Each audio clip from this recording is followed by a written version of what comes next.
샬롬. 오늘은 11월 첫째 주. 오늘 말씀은 에브라임과 므낫세 그리고 교회라는 제목을 가지고 우리 주 예수 그리스도의 은혜를 함께 나누도록 하겠습니다. 창세기 48장 5절 말씀입니다. 내가 애굽으로 와서 내게 이르기를 애굽에서 내가 낳은 두 아들 에브라임과 므낫세는 내 것이라. 르우벤과 시므온처럼 내 것이 될 것이다. 저는 여러분에게 에브라임과 므낫세에 대해서 여러 번 말씀을 나눈 적이 있습니다. 하나님은 오늘 또 이 말씀을 통해서 그리스도의 또 복음을 더 많이 새로운 계시를 새로운 말씀을 계시해 주셨습니다. 오늘 이 은혜를 함께 나누고자 합니다.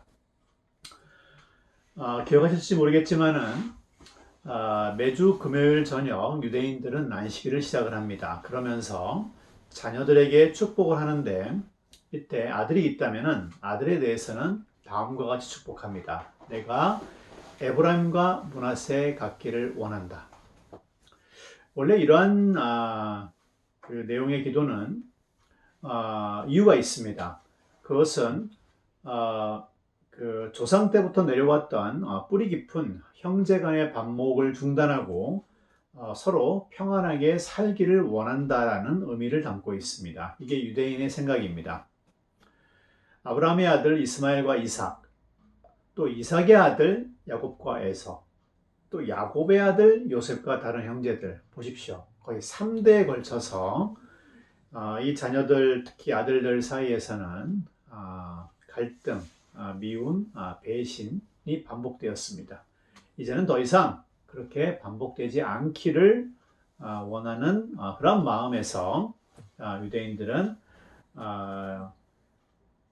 자녀들에게, 특히 아들들에게 그러한 기도를 하고 있습니다.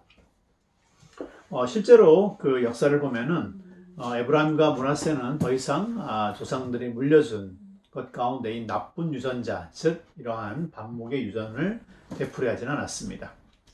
그런데 여러분, 사실 이 에브라임과 므낫세에 대한 야곱의 축복은 현재 유대인이 생각하는 것보다는 훨씬 더 깊은 영적인 의미를 담고 있습니다. 오늘은 제가 여러분에게 하나님이 저에게 주신 계시 가운데서 어떻게 이들 형제에 대한 그 야곱의 축복이 우리 그리스도인들에게 어떠한 의미를 지니고 있는지를 오늘 여러분과 함께 나누도록 하겠습니다.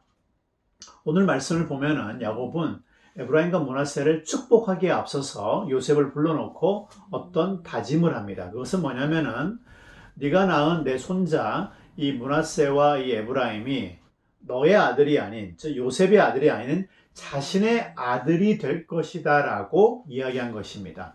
그것이 오늘 말씀의 핵심입니다. 이 아이들은 요셉아, 네 아들이 아니라 내 아들이다 라고 얘기한 겁니다. 이들은 내 손자가 아니라 내 아들이다 라고 선언한 것입니다. 그런데 성경은 왜 야곱이 이 손자들을 손자가 아닌 아들로 입양하게 되었는지는 설명하지 않고 있습니다. 야곱은 에브라임과 므낫세를 축복하기에 앞서 에브라임과 므낫세가 요셉의 아들이 아닌 야곱의 아들들 가운데 하나가 될 것임을 선언한 것입니다. 이후 이스라엘 12지파에서는 이제 요셉의 이름이 빠집니다. 요셉 대신에 에브라임과 므낫세가 이 손자가 아들로 등극해서 그 가운데 하나로 인정받게 된 것이죠. 도대체 이 내용이 무엇을 담고 있을까요? 이 모습은 이방인으로 구성된 교회가 어떻게 아브라함의 자손이 될 수 있는지를 보여주고 있습니다. 제가 로마서에 있는 말씀을 통해서 그 내용을 더 자세하게 설명해 드리겠습니다. 로마서 11장 17절 말씀입니다. 또한 가지 얼마가 꺾이었는데 돌 감람나무인 내가 그들 중에 접붙임이 되어 참 감람나무 뿌리의 진액을 함께 받는 자가 되었다. 바울은 로마서에서 이방인이 아브라함의 자녀가 된 비밀을 접붙임이라는 과정을 통해서 설명합니다. 즉 여기서 돌 감람나무, 그냥 야생에 아무렇게나 자라는 이 와일드 올리브 트리를 의미합니다. 이 돌감람나무인 이방인들이 예수 그리스도를 믿게 되었죠. 믿음으로써 참 감람나무, 사람들이 올리브를 수확하기 위해서 이 재배하는 나무를 참 감람나무라고 합니다. 돌감람나무가 참 감람나무의 일부가 되었다라는 것입니다. 접붙임을 당한 거죠. 가지를 꺾어가지고 참 감람나무에 붙임으로써, 근데 이 참 감람나무는 다름 아닌 이스라엘입니다. 이스라엘의 일부가 되어 이제 이 돌감람나무도 참 감람나무의 뿌리에 진액을 함께 받게 된 것입니다. 이러한 모습은 에브라임과 므낫세의 출생 과정을 통해서 더 확연하게 이해해 볼 수 있습니다. 여러분, 에브라임과 므낫세는 사실 이스라엘 사람이 아닙니다. 에브라임과 므낫세는 실질적으로 이집트 사람이라고 볼 수 있습니다. 왜? 이 둘은 요셉이 이집트 여자인 아스낫 사이에서 난 아들들입니다. 이들은 태어나서 이집트를 벗어나 약속의 땅을 밟은 적도 없습니다. 아마 말도 이집트 말만 했을 것입니다. 그렇죠? 야곱이 손자들을 만났을 때는 아마 서로 대화가 불가능했을 수도 있습니다. 야곱의 관점에서부터 보게 되면 이 손자들은 사실 완전한 이방인들입니다. 하지만 이들은 요셉의 아들들이었습니다. 따라서 이렇게 생각할 수 있습니다. 야곱은 요셉을 통해서 이방인인 에브라임과 므낫세를 얻었고 기꺼이 이 이방인들을 자신의 아들로 선언하고 입양한 것입니다. 저는 이러한 야곱의 행동이 성령의 인도를 받았다고 믿습니다. 이제 에브라임과 므낫세는, 이 두 이방인은 야곱, 즉 이스라엘의 아들, 야곱의 또 다른 이름이 이스라엘이죠. 이스라엘의 아들들 가운데 하나가 된 것입니다. 무슨 말입니까? 야곱의 아들, 이스라엘의 아들은 곧 아브라함의 자손이 아니겠습니까? 마찬가지로 우리 이방인들이 요셉처럼 예수 그리스도를 통해서 이스라엘의 후손, 자손이 된 것입니다. 따라서 바울이 얘기하고자 하는 바가 이것입니다. 바로 그러한 과정을 거쳐서 이방인들인 너희들이 하나님이 아브라함의 자손들에게만 약속한 축복과 유산을 이제 정당하게 법적으로 누리게 된 것임을 선포한 것입니다. 아멘. 이 사건은 어떻게 예수 그리스도를 통해 이방인들이 구원을 받아 아브라함의 자녀가 되며 이스라엘과 함께 아브라함의 복을 누리게 되었는지를 잘 설명해 주고 있습니다. 제가 누누이 얘기하지만은 창세기의 요셉은 예수 그리스도를 상징하고 예표합니다. 예수 그리스도와 요셉은 너무나 유사합니다. 요셉은 예수님처럼 동정 유대인 형제들에 의해 이집트로 팔려나갔죠. 사실 요셉을 죽인 거나 마찬가지입니다. 원래 죽이려고 했었죠. 이제 형제들의 배신과 음모의 희생자인 요셉은 형제들의 구원자가 됐죠. 요셉은 형제들을 구원한 것뿐 아니라 어떤 면에서는 기아에 죽을 수 있었던 아버지 야곱, 즉 이스라엘마저도 구원한 것입니다.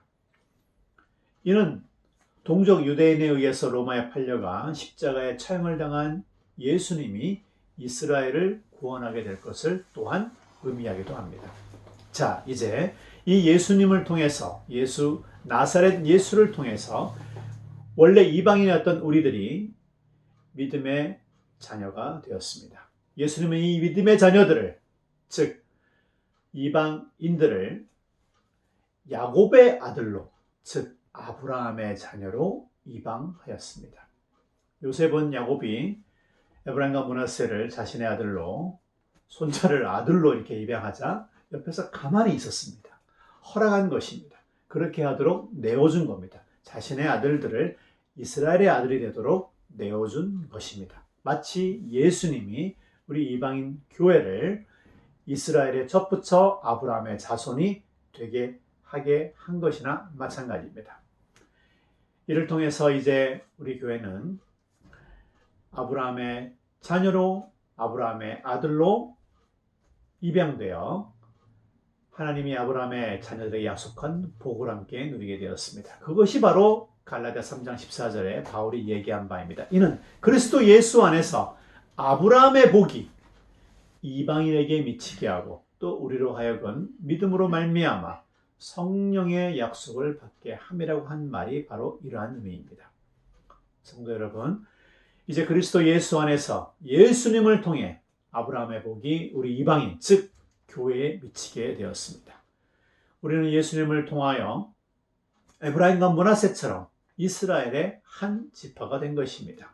아브라함의 자녀가 되었으며 그것을 통해 하나님이 아브라함에 약속한 복, 즉 땅과 자손의 축복을 받게 된 것입니다. 로마서 4장 13절에 분명히 하나님은 아브라함과 그 후손에게 이 세상의 상속자가 되게 하리라고 말씀하셨습니다. 우리들은 이제 아브라함의 자녀가 되어 이 세상, 우리가 지금 땅을 딛고 사는 이 온 세계를 유산과 기업으로 당당히 유산을 받을 정당한 상속자가 된 것입니다. 이 세상을 물려받아 다스릴 사람들은 다름 아닌 저와 여러분임을 여러분 명심하시기를 바랍니다. 감사합니다.